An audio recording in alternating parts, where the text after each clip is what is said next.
Salut, bienvenue dans Autrement. Chaque début de saison, ce même plaisir de vous retrouver, vous et nos invités impliqués, engagés, même engagement dans le recyclage pour ces lieux qui nous entourent aujourd'hui.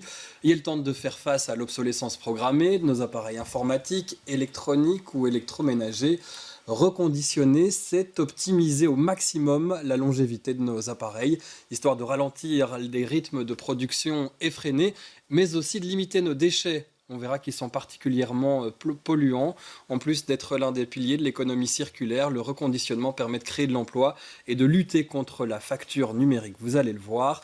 Nous avons avec nous Denis Adriaansens. Bonjour.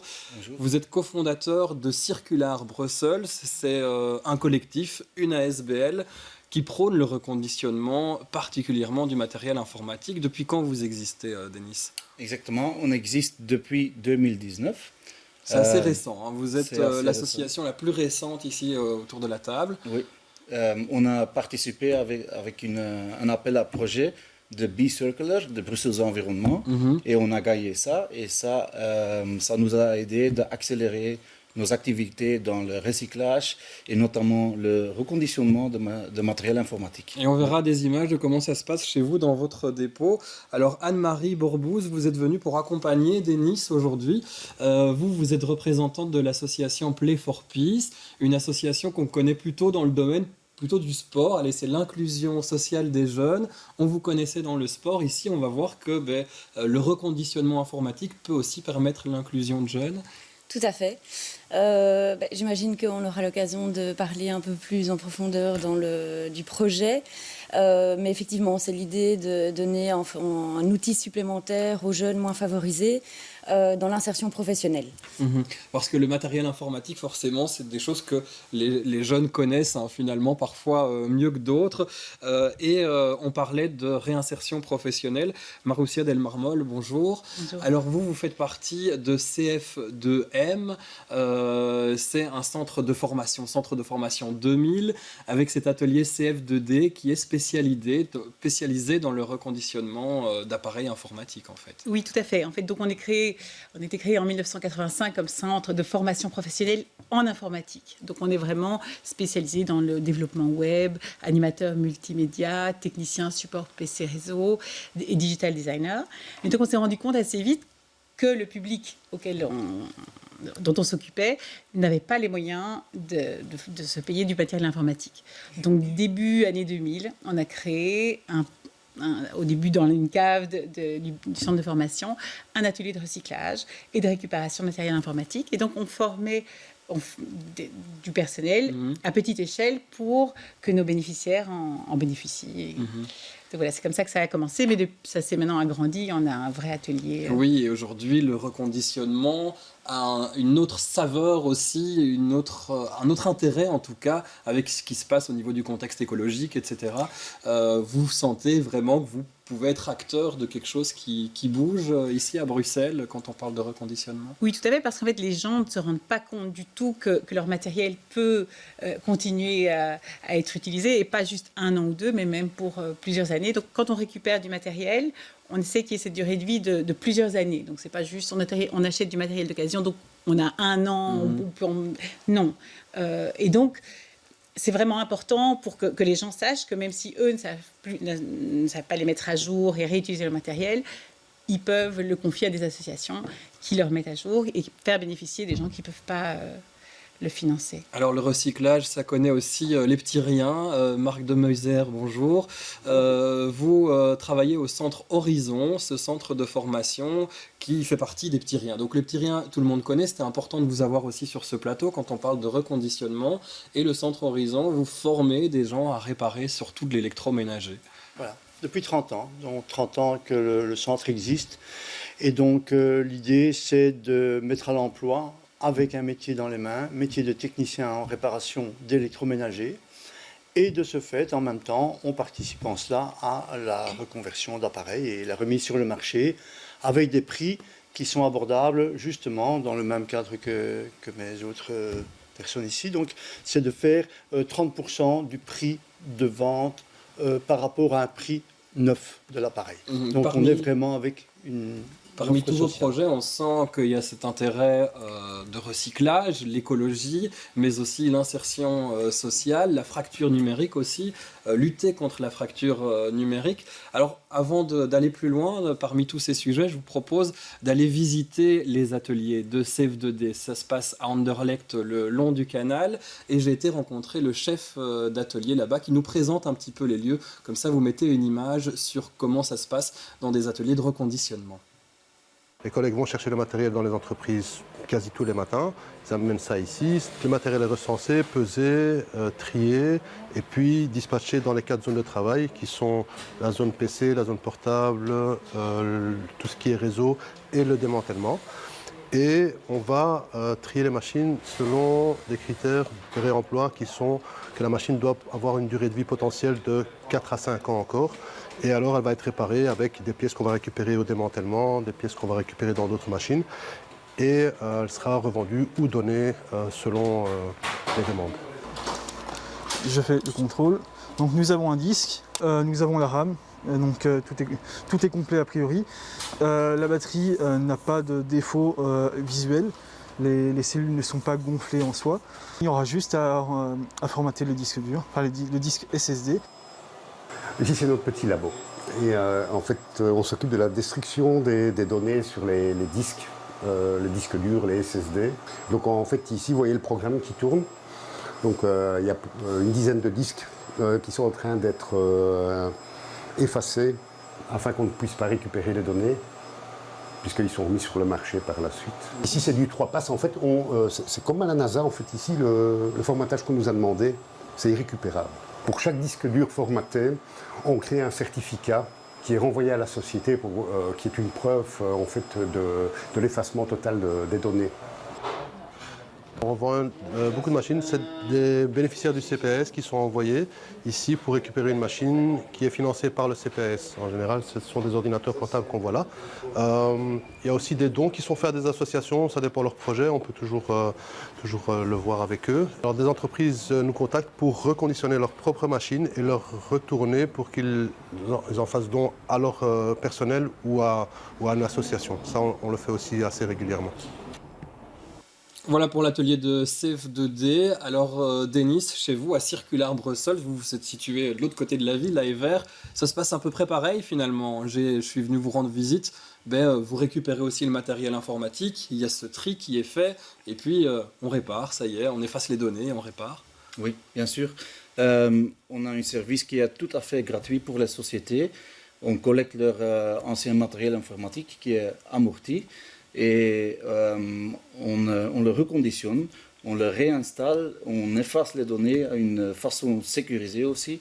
On donne de chaque disque dur, on donne un certificat. Comme ça, la société est sûre que leurs données sont effacées à une façon 100% comment dire ça, ils peuvent pas... c'est sûr, quoi. Voilà, c'est certifié. Il y a cette fameuse 3 passes, parce que oui. c'est vrai que quand on formate un disque dur, on peut toujours essayer de retrouver si on est un peu doué, mais pas de cette manière-là. Et c'est un enjeu important, évidemment, du reconditionnement. Exactement. Aujourd'hui, les données, Oui. on sait à quel point c'est important. Oui. Donc, ça fait partie de vos boulots. Alors, on voit des images de chez vous, Denis. Qui sont les personnes qui travaillent dans vos ateliers pour ici trier ce matériel informatique par exemple Alors là, vous voyez, on travaille beaucoup avec des stagiaires, mais aussi avec des gens qui sont éloignés du marché de travail, parce qu'ils ont des problèmes avec des langues, par exemple, ou ils ont des problèmes, ils ont depuis longtemps sur le chômage. Et donc, on essaye vraiment de leur donner une seconde vie chez nous, en fait, pour les réinsérer dans le marché du travail. Mais aussi, on travaille avec un projet qui s'appelle Erasmus+, avec des étrangers, des stagiaires étrangers, qui viennent chez nous pour avoir une première expérience chez nous, ici en Belgique. C'est comme ça qu'on travaille. Et donc ça parle toutes les langues chez vous, c'est assez impressionnant. Quand on arrive, on entend de l'italien, de l'ukrainien, un peu évidemment, de tout. Oui. Arabe, italien, turc, flamand, c'est un mélange de tout. Mais c'est enrichissant en fait pour tout le monde. Donc Et on est vraiment fiers d'être comme ça parce que ça montre que ça peut être comme ça aussi. Hein. Souvent, les sociétés, ils disent c'est trop difficile de travailler avec des étrangers ou des gens qui parlent des langues différentes. Non, ça va. Hein. On le fait et on le montre aussi. Donc, oui. Alors, on en parlait tout à l'heure, Maroussia. Chez CF2D, cet atelier permet aussi de créer des vocations. Les gens y travaillent. On a rencontré Jordi, par exemple, un technicien qui nous a très bien expliqué toute la démarche de son métier. On a mis qu'un court extrait. Est-ce que les gens qui passent par chez vous, qui se font former chez CF2D, continuent de travailler dans l'informatique ensuite ou dans le reconditionnement? Alors, à la base, quand ils commencent chez nous, ils doivent avoir aucune compétence. Donc vraiment, on accueille des personnes qui sont soit via des contrats article 60 avec les CPS, soit des contrats en direct chez nous. Donc ce sont des travailleurs, ce ne sont pas des stagiaires, ils sont vraiment engagés pour travailler. Et donc certains se découvrent vraiment très intéressés par le métier. On en a plusieurs qui font même des cours du soir en informatique, et donc qui vont vers ce métier-là. Et d'autres, pour d'autres, c'est un passage. Ils apprennent un savoir-être professionnel qui souvent ils n'ont jamais eu à l'extérieur, donc ils n'ont jamais travaillé, donc simplement apprendre à arriver à l'heure, à prévenir quand on est en retard, à collaborer, à discuter avec une hiérarchie, avec des collègues. Tout ça est un apprentissage en fait aussi fondamental que l'aspect technique. Donc certains, je dirais, oui, se découvrent de vrais techniciens et deviennent des techniciens. Et d'autres, c'est un passage où ils ont appris énormément de choses, mais peuvent aller vers la carrosserie ou quelque chose qui les attire plus. C'est pareil chez vous, Marc de Moïse. Ah, là, on est complètement dans le même trip. Hein. Donc oui, c'est l'idée, c'est de mettre dans les mains des personnes un métier. Après, dans ce métier de technicien, chez nous, spécialisé en électroménager, il y a toute une frange d'autres possibilités comme ascensoriste, réparateur d'escalator, même les machines de distributeurs de boissons, c'est une opportunité. On a des gens qui partent pour les réparations de machines de café, machines à café dans les restaurants et ainsi de suite. C'est des très grosses machines et c'est fort compliqué, de plus en plus complexe. Donc il y a vraiment des ouvertures possibles vers tout à fait autre chose. Même si quand on se forme, c'est sur un lave-linge ou un lave-vaisselle, après ça évolue, quoi. Parce qu'en fait, la base technique est la même. Les notions de pièces sont identiques à l'intérieur. Après, qu'on les met dans une grande boîte, une petite, et qu'on met du café ou qu'on met autre chose, ou du thé, ça ne change rien. Du point de vue technique, tout est identique. Donc c'est vraiment l'idée. Nous, donc c'est une formation en 1 an, parce qu'on n'a pas encore parlé vraiment du temps. Ouais, on voit d'ailleurs des images.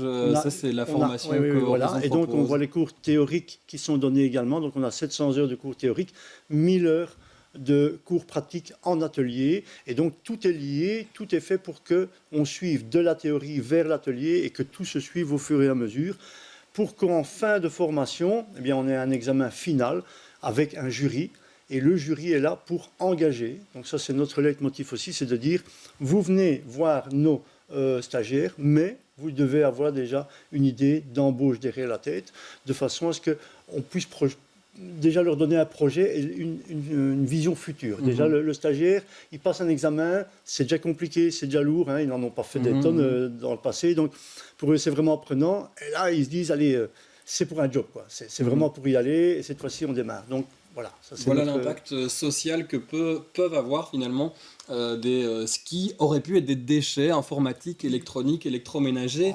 Et parlons-en maintenant de ces déchets, Denis. Ça a un impact incroyable, c'est hyper polluant en fait, hein, des machines informatiques, les ordinateurs, toute une flotte d'une société qui voudrait changer pour être plus performante. Mais si ça part dans les systèmes de déchets habituels, c'est une catastrophe écologique, vraiment. Oui, évidemment. C'est pour ça qu'on essaye de réutiliser le plus que possible ici en Belgique. Bien évidemment, il y a beaucoup de matériel qu'on ne peut pas réutiliser. Mais tout ce matériel-là est encore recyclé ici en Belgique. Hein. Donc, et ça, c'est important à savoir qu'il n'y a pas de matériel exporté à l'étranger. Tout ce qui arrive chez vous va rester en Belgique. Voilà. Alors, tout n'est pas forcément réutilisé dans un ordinateur, mais finalement, il y a peut-être du matériel qui sera carrément refondu pour repartir dans complètement autre chose. Oui, bien sûr. Donc, il faut savoir... 70% de matériel qu'on reçoit des sociétés n'est pas réutilisable. Donc ça doit être recyclé. Et pour ça, on travaille ensemble avec notre société cofondatrice qui s'appelle Out of Use, qui recycle et qui démantèle tout ce qui est matériel informatique, mais aussi autre chose, donc tous les autres matériaux. Et après, démantèlement, ça sera refondu ici aussi en Belgique.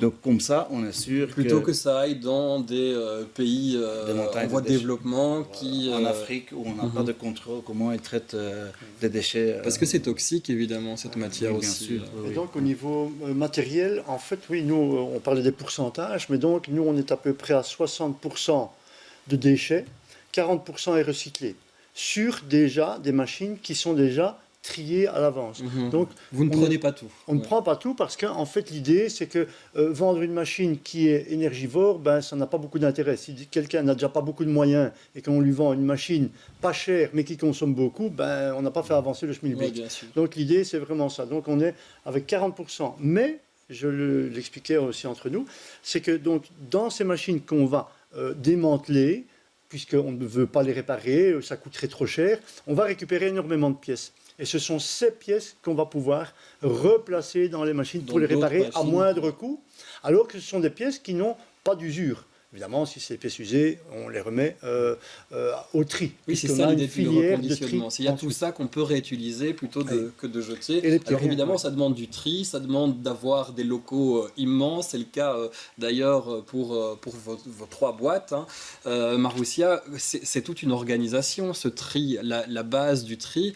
C'est déjà un boulot incroyable de recevoir tout ce matériel et puis, on l'entendait dans l'extrait, le peser, savoir ce qui marche, ce qui ne va pas. Oui, ça, et donc on a vraiment du personnel qui a appris à accueillir, entre guillemets, le matériel, le tester, savoir exactement où mettre le matériel qui doit être démantelé pour utiliser les pièces ou démantelé pour être recyclé. Et donc, pour être recyclé, il faut bien séparer, comme évidemment avec Circular Brussels, les différentes pièces réutilisables telles quelles ou non, parce qu'il y en a certaines où il faut encore une autre procédure, une autre intervention. Donc, il y a ce travail de premier accueil de la matière qui est déjà ultra important. Est-ce que les jeunes aujourd'hui, Anne-Marie, ont un intérêt un peu plus grand pour le reconditionnement? Est-ce que quand il s'agit de s'acheter un ordinateur pour commencer ses études ou pour avoir un ordi à la maison, les smartphones qui sont maintenant indispensables quasiment pour tout le monde, est-ce qu'on pense reconditionnement, vous qui travaillez avec des jeunes?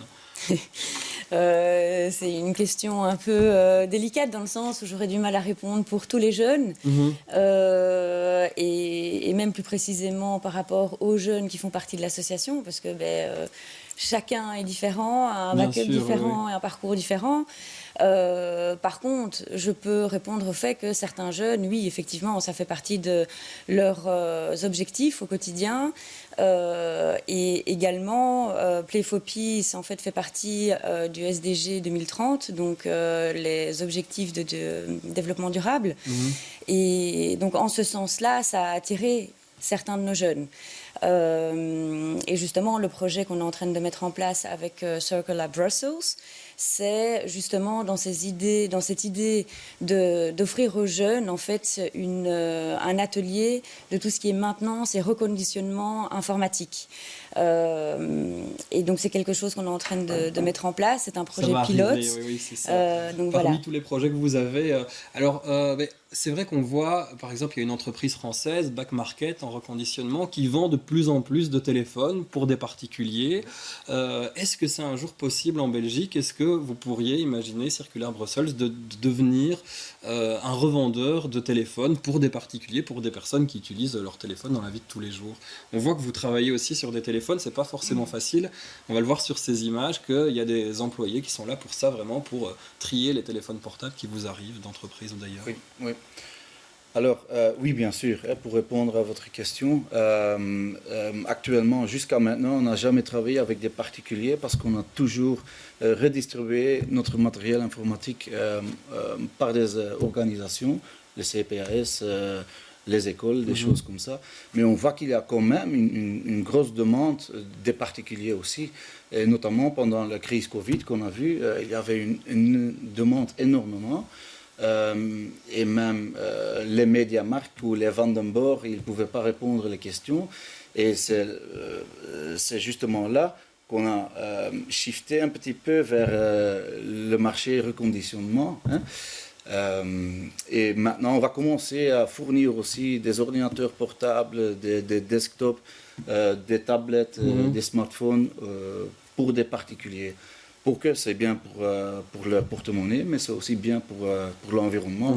Parce que chaque appareil qu'on peut réutiliser est un appareil qu'on ne doit pas faire de scratch. Quoi. Ouais. Marc Demeuser, est-ce que quand vous formez les gens à l'électronique via vos formations, vous les formez aussi à l'idée du recyclage? Oui, complètement. Ah, complètement, ils sont complètement dedans. Hein. Donc la première priorité, c'est d'aller rechercher des pièces on a un assortiment, un grand assortiment de pièces, d'aller d'abord faire la recherche de pièces identiques pour faire du recyclage. Donc ils sont drillés à ça. Pour eux, c'est un leitmotiv. Bon. Ensuite, s'il y a pièces neuves, on doit aller vérifier est-ce que le prix en vaut la peine. Ça. Donc, d'office, ils sont confrontés au prix. On leur montre, on dit oui, mais non, écoute, là, ça deviendrait trop cher. Et voilà, on a plus intérêt à récupérer des pièces. Et de ce fait-là, ça, c'est leur job. Donc, ça crée une manière de penser quand même et qui permet après de s'évaporer un petit peu à gauche, à droite dans d'autres entreprises, peut-être via leur formation. Oui, je pense que de toute façon, c'est dans l'air du temps que les gens sont attirés vers ça. Et puis, il y a la notion aussi ça rapporte quoi? Donc, si je fais attention à ma machine, que je l'entretiens bien, que je récupère une pièce pour la faire fonctionner plus longtemps, elle va me coûter moins cher sur la durée de vie. Donc, c'est un intérêt d'argent en même temps que d'apprentissage, de maintenance. Ouais. Et même pour elles et eux, ça permet de pouvoir avoir des machines moins chères, de savoir que c'est comme ça que vous avez commencé en disant on ne savait pas équiper nos équipes en informatique, donc on s'est dit que ça devait resservir. Ici, par exemple, aujourd'hui, on a vu votre magasin de l'atelier. Il est ouvert à qui? Qui peut venir s'acheter un ordinateur portable? Est-ce que je peux venir, par exemple? Oui, il est ouvert à tout le monde, donc du lundi au vendredi de 8h30 à 16h. Et on a une e-boutique aussi. Donc, et on a aussi des annonces sur seconde main parce qu'on vend pas mal de serveurs également. Bon, alors là, les particuliers sont souvent moins intéressés par les serveurs, quoiqu'il y a des gamers qui sont très, très intéressés par nos serveurs. Et donc, mais sinon, donc on est... En direct, on est avec beaucoup de particuliers également, des étudiants. Et on voit qu'il y a des échanges qui se font avec les personnes qui travaillent. Ça permet aussi aux personnes qui travaillent d'avoir ce contact plus commercial, on va dire, et puis ce suivi, cette garantie que vous proposez. Et ça fait partie de la formation aussi de nos travailleurs, l'aspect commercial, l'aspect suivi. Donc, et en fait, notre matériel garantit 1 an. Donc, ils ont cette fierté de vendre du bon matériel qui sera valable plusieurs années. Donc si on doit se renseigner, Denis, c'est pareil chez vous, on peut venir en tant que particulier? Oui, bien sûr. Il y a tous les coordonnées sur le site web. Et je voulais encore dire, c'est très intéressant à dire que l'aspect suivi est très important aussi parce que la plupart des gens pensent, ok, si on achète du reconditionnement, ou des machines qui sont garantie. Voilà, il n'y a pas de garantie. Non, c'est pas le cas. Chez nous, et je suppose que chez vous aussi, vous donnez 1 an, nous on donne aussi 1 an, 2 ans ou même 3 ans selon les exigences d'organisation. Mais donc c'est quelque chose à savoir aussi. Et les gens viennent aussi avec leur propre matériel, disons qu'ils veulent le garder, mais ils n'arrivent plus, il a l'air en panne. Et donc ils viennent et on répare leur propre matériel également. Ça, c'est un service que vous offrez aussi. Oui, c'est un service pour que leur matériel leur dure le plus longtemps possible et qu'ils puissent le garder. On arrive à la fin de cette émission, on a vu les noms de vos différents projets. Allez sur Internet, allez vous renseigner, il y a encore plein de choses à dire, notamment si on a une entreprise et qu'on veut faire don de matériel ou qu'on veut réparer ou rendre plus performants les ordinateurs de mes 10 employés, c'est possible via Save2D. Les petits riens aussi, si on veut s'acheter une machine, si on veut faire don de machine, la faire réparer, ça se passe dans votre centre de formation, oui, parce que depuis 1 an maintenant, vous avez lancé cette idée de faire réparer sa propre machine. Voilà. Et d'avoir dans le même contexte un contact client directement avec nos stagiaires qui peuvent se former également au contact client, à la rapidité de devoir exécuter une tâche plus rapidement. Et donc, on appelle tout le monde à venir chez nous faire réparer leur machine. Le petit bémol est simplement qu'il faut l'apporter vous-même. C'est vous-même qui devez apporter votre machine chez nous. mais on vous donne une garantie sur Pour la réparation s'organiser, louer également. une voiture Et- ou autre. Oui, et on vous fait un devis avec des prix plus que démocratiques. Voilà, ça se passe chez Horizon, chez les petits riens. Alors, la prochaine formation, la séance d'information pour la formation. Alors, c'est au mois d'octobre, ça sera pour une nouvelle formation d'1 an sur le métier de Voilà, si ça d'électromécanicien. vous intéresse, rendez-vous Sur le site. Internet pour les autres projets. On retrouve aussi toutes vos informations sur Internet, sur les réseaux sociaux. Je vous invite vraiment à aller vous renseigner là-dessus. On n'a plus le temps de passer à autre chose que le reconditionnement. C'est le moment d'y aller et d'avancer. Merci à tous les 4 d'avoir été nos invités et je vous retrouve très bientôt pour un prochain numéro d'Autrement.